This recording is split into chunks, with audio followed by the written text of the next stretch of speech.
Hello, friends. This is Dave Hurwitz, executive editor at ClassicsToday.com, here with 10 fabulous, non-standard repertoire discs by an amazing independent label. This is a fun series, isn't it? I think this is number 7 or so in that series, and we've talked about a lot of labels that you know about quite well, like Bis and Hyperion and Chandos and CPO. These, we call them independent labels, but they really are the major labels of classical music now, because they are the ones who do the most work with everybody, with artists and whatnot. The so-called major labels are really only major by virtue of the fact that A, they have extensive back catalogs from back in the days when they really were major labels, and B, they have distribution because they're part of mega corporations, Warner Music, Universal Music, something like that. That's why they are considered to be major. They're major in terms of clout, but they are no longer major as far as the classical music world is concerned. Take my word for it, in terms of new repertoire, frequency of releases, quality of releases, they just aren't. But this label is Cedille, Cedille. Cedille, it's the little thing, the little snoochy thing that goes under the C in French, a cedilla in English, or Cedille in French. Cedille is an American label. It's a Chicago-based label that's organized as a charitable foundation that supports musical activity having something to do with Chicago. And that could be artists, it could be composers, it could be just about anything, as long as it has something directly connected with the musical life of Chicago, which is a very good thing to organize your musical life around, because Chicago has stupendous musicians and a rich and marvelous musical life, and more than enough to support an enterprising and really class act of a label like Cedille. So I have 10 discs that appear on Cedille. And if you don't know them, because they are a traditional independent label, that is, they are small and plucky and very boutique. I mean, they do superb work. They have high standards of sonics. They don't do flash in the pan technical things like, they didn't jump on the SACD bandwagon. They just make really good records. That's what it is. And actually, one of the reasons that I really want to give them a push, well, there are 2 reasons. Number one is because they have been a constant, and I say this with complete pride, supporter of ClassicsToday.com since we started.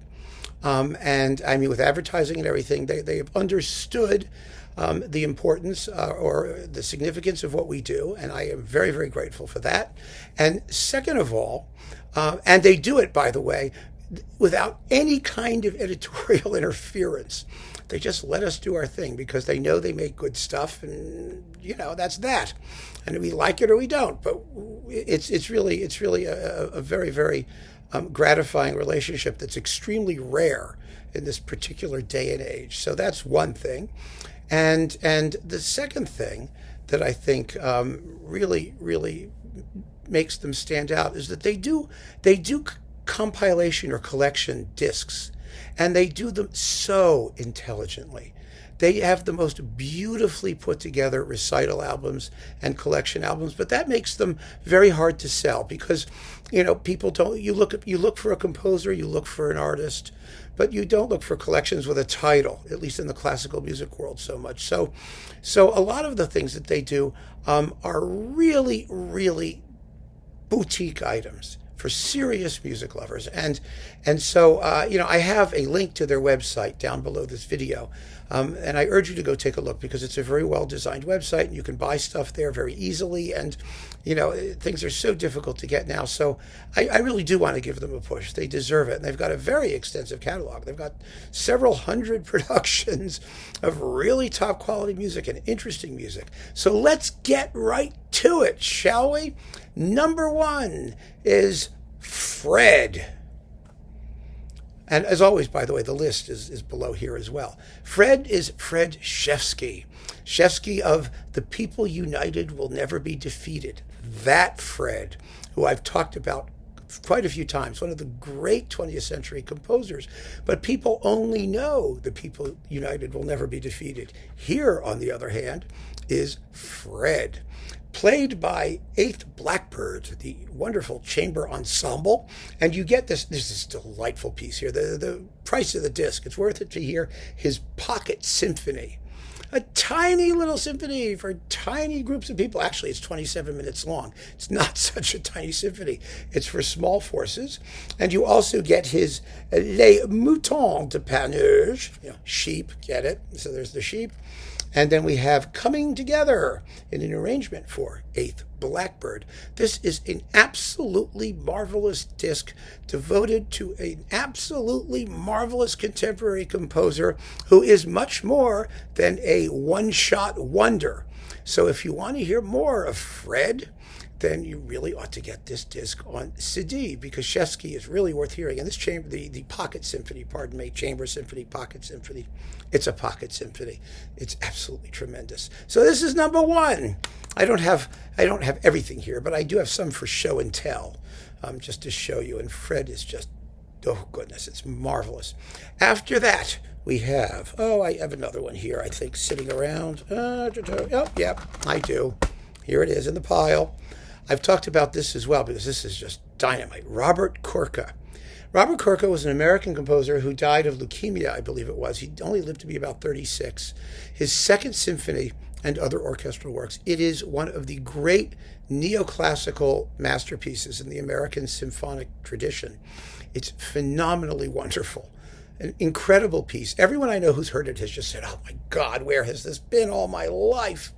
And this is a marvelous performance featuring the Grant Park Orchestra, which is another Chicago orchestra of very, very good quality under Carlos Kalmar, who, as some of you may know, is a terrific conductor. You get his Second Symphony and also what else? So Julius Caesar, his symphonic epilogue after Shakespeare, and music for orchestra. And finally, the Serenade for Small Orchestra. This is all worthy music. It is in the neoclassical Stravinsky/Hindemith vein, more or less, but the Second Symphony has a real personality, tremendous personality, characterful orchestration. It doesn't sound quite like anybody else. It's really an amazing piece. And this disc devoted to his music is, I think, one of the most important orchestral music discs to come out in quite a long time. I mean, it's really, really good stuff by a composer who, because of his early death, is never going to get all the attention he deserves. He also did the opera, The Good Soldier Speck, which you may have heard of. He wrote that as well. And, oh gosh, it's wonderful. This is just one of my favorite discs of anything. And Cedille deserves unbelievable credit for putting this out. So that's really cool. And then, let's see. I did a big review. I did a video of it, so I can tell you about this anyway. Number 3 is the Carlos Chavez Piano Concerto, which is a masterpiece. Oh, my goodness, with Jorge Federico Osorio, piano, the National Symphony Orchestra of Mexico under Carlos Miguel Prieto. That is quite a piece. That's a major piece, a tough piece. Not easy listening by any stretch of the imagination, but full of personality and color and really, really, really cool stuff. So you can go have a look at the video if you want of the Chavez Piano Concerto on Cedille, but they have that too, which just goes to show. I mean, the fact that they are a Chicago foundation is in no way limiting. Not a bit. They're doing all kinds of fascinating things. Really, really a wonderful disc. And then they have an extensive collection of recordings featuring Rachel Barton Pine, the violinist who was a tremendous artist, a really first-class artist. And among the things that they did were collections of violin concerti by famous people and not so famous people that were related to the famous people. One of them I talked about. It was the Beethoven Violin Concerto attached to a gigantic violin concerto by Clement, the violinist for whom Beethoven wrote his violin concerto. And the other disc in that series that was really, really fabulous is this one. It's the Joachim Hungarian Concerto, which was very, very famous in its day. And also, it's coupled to the Brahms Violin Concerto, because the Brahms Violin Concerto was written for Joachim, of course. And the Hungarian Concerto is Joachim's greatest and most famous work. It's as long as the Brahms. It's big and huge and symphonic and marvelous. Tovey wrote a very appreciative study of it in his Essays in Musical Analysis. And I actually have a very, very, curious story about the Joachim Hungarian Concerto. And it was really kind of depressing, actually, but very typical of the classical music world. I reviewed this disc. I was very excited about it. It's a wonderful disc. You can read my review on classicstoday.com. And all I did was compliment this release. I got the most vitriolic hate letter. I think one of the several I've gotten, but this was one of the worst I've ever received, from the brother of violinist Aaron Rosand. Now, Aaron Rosand is a very, very fine violinist. He's done great stuff on Vox. I've written very, very laudatory reviews of things of his, like the Glazunov Violin Concerto. Well, I did not mention his recording in this review of the Joachim Hungarian Concerto. And so I got this, "You miserable son of a bitch, how dare you not mention Aaron Rosand's recording? Everyone else is a pygmy." Next day, turns out it was Aaron Rosand's brother. And the guy was just a nut. I mean, he was completely irrational. We had basically an exchange of, correspondence, which was less than cordial. I think one of the lines that I left him with was, go stew in your own bile, or something like that. It was horrible. It was just horrible. So this, because I was kind to a wonderful new recording featuring Rachel Barton Pine on Cedille. That's the classical music world. It's the world of the zero-sum game. If you're nice to this person, it means you can't be nice to that person.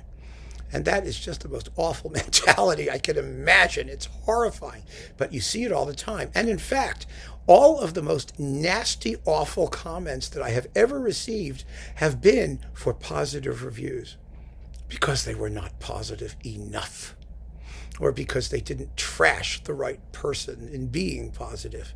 It's very, very sick. So, all of which has nothing to do with the excellence of Rachel Barton Pine and her recording of Joachim's Hungarian Concerto along with the Brahms Violin Concerto. It's just a beautiful pair of discs. Wonderful stuff. So after that, Project W. Now, the W stands for women. And this is one of those discs. I mean, you sort of saw this, I think, with the Joachim Brahms coupling. I mean, Cedille does really intelligent programming. It's a lost art, practically. It really is. Project W, the W stands for women. Nowadays, everybody is doing trendy women stuff, right? You have to do women. It's like a big thing if you're woke and all of that stuff.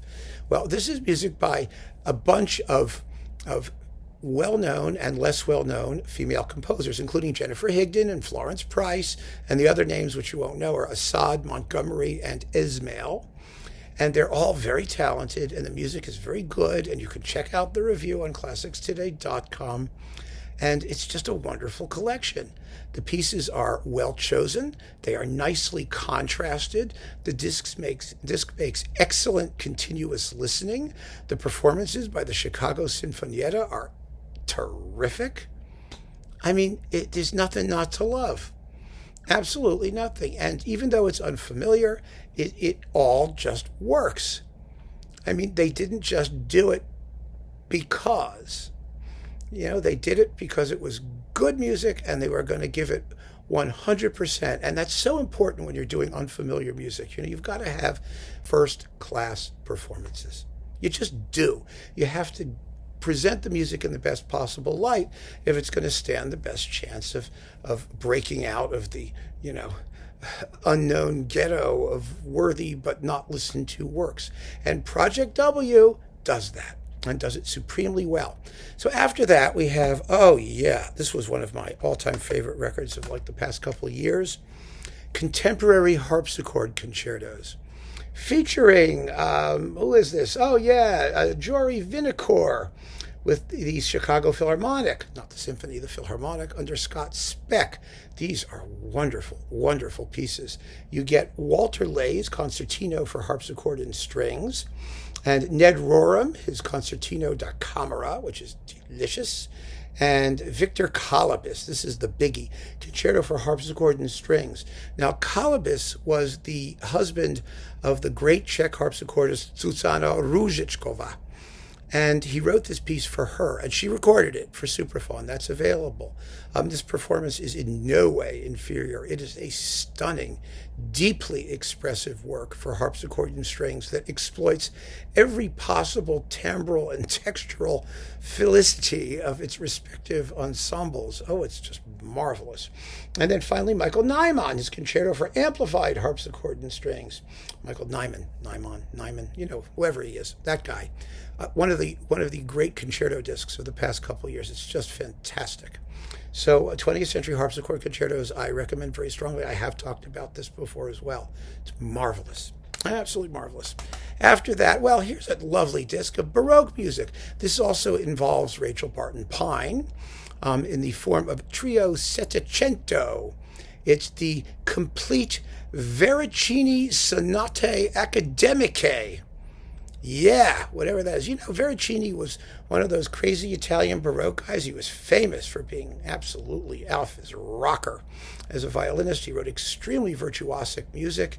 And these are wonderful Baroque trio sonatas featuring these sort of violin sonatas, actually.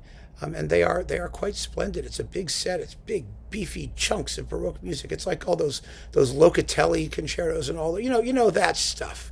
If you like the Italian Baroque and you like the Italian Baroque violin school, the Gemignani's and Locatelli's and there's Veracini and what's his name? Not Tortellini, Tartini. That's the guy. Began with a T. You know, there's tons of them, and they're very, very, very good. And there's lots and lots of music. And the Veracini Sonate Academiche are one of those groups with Trio Settecento. It also shows us how, you know, modern violinists are doing the period thing, but doing it very, very well without giving up some of their more modern values, like warmth of tone. For example, you don't have to play everything on period instruments to do it justice. Like, you know what I mean? Anyway, wonderful music. Next, yes, here we have Signs, Games, plus Messages. This is quite the recital disc. The collection. This features violinist Jennifer Coe, who does some of the most imaginative and interesting program of any violinist in existence today, particularly her solo violin discs, which mix, you know, early and, you know, later music. There's a wonderful disc of chaconnes featuring, you know, the Bach, of course, from the D minor partita, and then other contemporary violin chaconne pieces in the same form. It's just very, very, again, wonderful, wonderful programming, and this is a terrific program. Eastern European violin sonatas and such. You get the Janáček violin sonata. This is with Shai Wozner. Pardon me. I don't mean to take anything away from Shai Wozner, who's also a fabulous pianist. So Coe and Wozner make quite the couple. You've got the Janáček violin sonata. Then you've got a whole selection of things by György Kurtag, you know, the Hungarian composer who writes little tiny epigrammatic pieces for the most part. And you do get his 3 pieces for violin and piano, which total all of 5 minutes and 31 seconds. But there's all kinds of stuff by Kurtag for violin and piano here. And they're really, it's a wonderful selection of material and a wonderful introduction to his music. They're all very short and aphoristic. That's the word. And then, last but not least, you get the Bartók First Violin Sonata.